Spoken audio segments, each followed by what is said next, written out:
পাহাড়ের পাথর দিয়ে কাবা ঘর নির্মাণ করতে হবে। আল্লাহ কোথা থেকে কোথায় কিভাবে? তো আল্লাহ তাআলা বললেন প্রথম পাহাড় হবে তুর পাহাড়, যেটাকে তুরে সাইনা বলা হয়। হযরতে মুসা কালিমুল্লাহ যেই পাহাড়ে গিয়ে আমার আল্লাহ তাআলার সাথে কথা বলেছেন। কোন পাহাড়? তুর পাহাড়।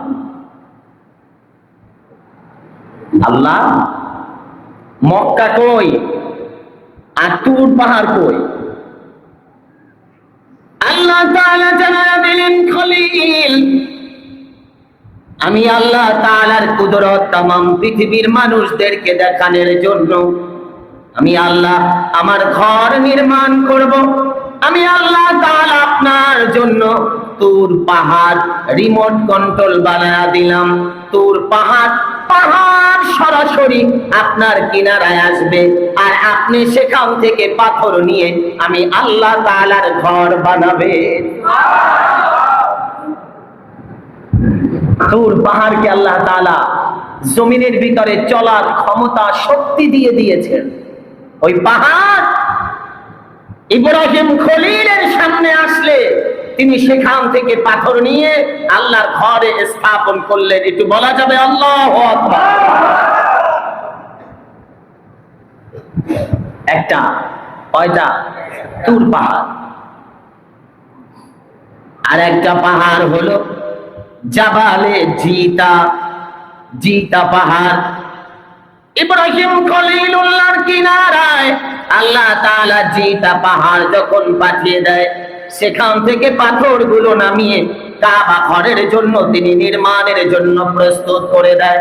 আর একটা পাহাড় হলো লুবনান, যেটা লেবাননে উপস্থিত। ওই পাহাড় থেকে পাথর দিয়ে কাবা ঘর নির্মাণ করা হয়।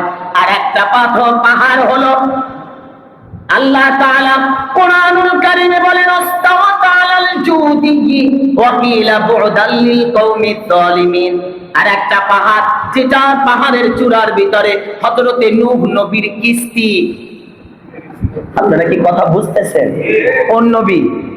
নূহ নবীর কিস্তি যেই পাহাড়ের চূড়ায় আটকে ছিল, এটাকে বলে ওয়াস্তাওয়াত আলাল জুদি ওয়া কিলা বু'দাল লিল কওমিজ যালিমিন। এই পাহাড়ের চূড়ায় আল্লাহ তাআলা নূহ নবীর কিস্তিকে রেখে দিয়েছিলেন।